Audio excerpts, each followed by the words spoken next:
राम राम किसान भाइयों, मैं नितिन फिर से हाजिर हूँ आपके अपने चैनल फर्टिलाइजर एक्सपर्ट में। किसान भाइयों खेत पर आए हुए थे तो सोचा एक वीडियो बना ली जाए। और ये वीडियो जो आज मैं बना करके आपको दे रहा हूँ, ये उन सभी किसान भाइयों के लिए है जो किसी भी तरह की खेती क्यों नहीं करते हो।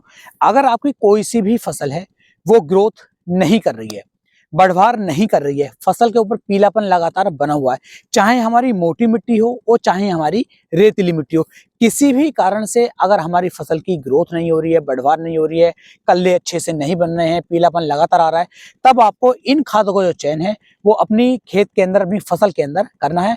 आपको बहुत ही बढ़िया वाले अच्छे रिजल्ट किसान भाई देखने को मिल जाएंगे। तो वीडियो में लास्ट तक बने रहें जिससे कि आपको एक बेहतर जानकारी मिल सके। तो चलिए शुरू करते हैं। सबसे पहले देखते हैं कि हमारी मिट्टी के अंदर हमें ऐसा कौन सा खाद डालना है जिसकी कमी हमें ज्यादातर देखने को मिल जाती है। तो वो रहता है किसान भाई यूरिया, यानी कि नाइट्रोजन। अगर नाइट्रोजन की कमी खेत के अंदर है तो फसल पीली भी पड़ेगी, बढ़वार भी अच्छे से नहीं होती है, ग्रोथ भी अच्छे से नहीं होती है। लेकिन इसका मतलब ये नहीं है कि यूरिया को हम भर भर के डाल दें। यूरिया की जो मात्रा है वो हमें नॉर्मली डालनी है, यानी कि 35 से 40 किलो, 45 किलो, 45 किलोग्राम प्रति एकड़ से ज्यादा यूरिया कभी भी खेत के अंदर नहीं डालना चाहिए। और यदि आप डाल रहे हैं तो आप समझ जाइए इससे हमें सिर्फ और सिर्फ नुकसान देखने को मिलेगा। ज्यादा लागत लगाने से, ज्यादा यूरिया डालने से हमारी फसल अच्छी ग्रोथ नहीं कर पाती है। लेकिन नॉर्मली मात्रा जितनी हमारी फसल को चाहिए, जितनी हमारी मिट्टी को चाहिए, उतनी तो हमें देनी चाहिए। अगर हम नहीं देंगे तो फसल पीली भी पड़ेगी और बढ़वार भी अच्छे से नहीं करेगी। तो सबसे पहले आपको लेना है नाइट्रोजन यूरिया 45 किलोग्राम प्रति एकड़ के हिसाब से। आपकी कोई भी फसल क्यों ना हो, 45 से कम मात्रा ले सकते हैं, इससे ऊपर की मात्रा नहीं लेनी है। अब बात करेंगे दूसरा खाद हमें कौन सा डालना चाहिए अगर फसल ना ग्रोथ कर रही है ना बढ़वार कर रही है। तो आपको उपयोग में लाना है फेरस सल्फेट।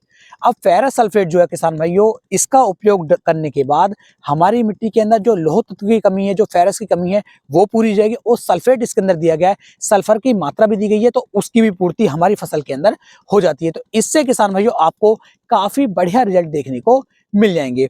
तो और वजह क्या है कि फेरस सल्फेट का उपयोग किसान भाई नामात्री खेत के अंदर करते हैं। ऐसा मान लीजिए 2-2, 3-3 साल में भी वो अपने खेत के अंदर नहीं डालते हैं। और कुछ किसान भाई ऐसे होंगे जिन्होंने कभी फेरस सल्फेट का उपयोग किया ही नहीं होगा। तो आपको इसकी मात्रा 5 किलोग्राम प्रति एकड़ के हिसाब से एक बार अपने खेत के अंदर अवश्य करनी चाहिए। इससे काफी बढ़िया अच्छे रिजल्ट आपको देखने को मिल जाएंगे।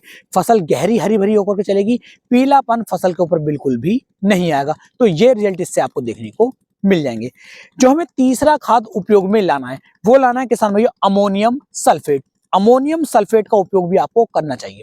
अमोनियम सल्फेट के उपयोग से मिट्टी के अंदर जो अगर अमोनियम की कमी चल रही है तो वो पूरी हो जाएगी, सल्फर की कमी चल रही है वो पूरी हो जाएगी। और इन दोनों का जो मिक्सचर है ये इतनी तेजी के साथ खेत के अंदर काम करता है कि हमारी फसल जो तुरंत ही हरी भरी होनी शुरू हो जाती है, अच्छा फुटाव करती है, अच्छे कल्ले बनाती है, और पीलापन फसल के ऊपर बिल्कुल भी देखने को नहीं मिलता। तो इसे भी आपको लेना चाहिए। और इसकी जो हम मात्रा ले रहे हैं वो लेनी है किसान भैया 10 किलोग्राम प्रति एकड़ के हिसाब से। इससे ज्यादा मात्रा ना लें। 10 किलोग्राम की मात्रा बहुत बढ़िया रिजल्ट किसान भाइयों हमें निकाल करके दे सकती है। तो इस तरीके से आपके पास ये 3 खाद हो जाते हैं। चौथे खाद के रूप में किसान भाइयों सरसों की खली का उपयोग करना बिल्कुल भी ना भूलें। देखो बिल्कुल जैविक है, घर की चीज है, बाहर से ऐसे नहीं कि बाहर से खरीद के लानी पड़ी है, बहुत ज्यादा महंगी है। अगर हम सरसों की खली का उपयोग भी कर लेते हैं तो इसके अंदर वो सभी तत्व दिए होते हैं जो मिट्टी के लिए बहुत ज्यादा जरूरी है, फसल के लिए बहुत ज्यादा जरूरी है। हमें काफी अच्छे लाभ जो है इससे देखने को मिल जाते हैं। और सरसों की खली की मात्रा 5 से लेकर 6 किलोग्राम प्रति एकड़ के हिसाब से किसान भाइयों इन्हीं खादों के अंदर आप मिला लीजिए। अगर हम मिला लेते हैं तो ये 4 खाद ओवरऑल हो जाते हैं। अच्छी तरीके से इन्हें मिला लीजिए और अपने खेत के अंदर इनका छिड़काव करवाना है।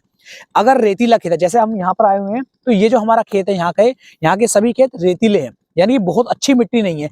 तो ऐसे खेत में पहले हमें सिंचाई करनी चाहिए, पानी लगाना चाहिए और उसके बाद इन खादों का चयन करना चाहिए। तब हमें अच्छे परिणाम देखने को मिल जाते हैं।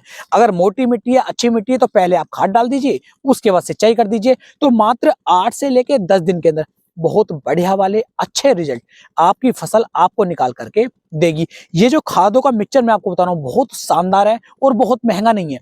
नॉर्मल से सस्ते से खाद है, लेकिन इन्हें यदि हम डाल देते हैं तो कैसी भी फसल क्यों ना हो, चाहे हमारी मिट्टी के अंदर कितनी भी कम जान हो, ये जो खाद है हमारी फसल को बहुत अच्छी ताकत प्रदान करेंगे और हमारी फसल काफी बेहतर रिजल्ट हमें निकाल करके दे सकती है। अपनी तरफ से पूरी कोशिश की आपको एक सही और बेहतर जानकारी देने की। वीडियो पसंद आई हो, वीडियो को लाइक करें, कमेंट करें, शेयर करें और अपने भाई के चैनल को सब्सक्राइब करना ना भूलें। तो फिर मिलेंगे एक नई वीडियो में एक नई जानकारी के साथ। तब तक के लिए मेरे सभी प्यारे किसान भाइयों को राम राम जी।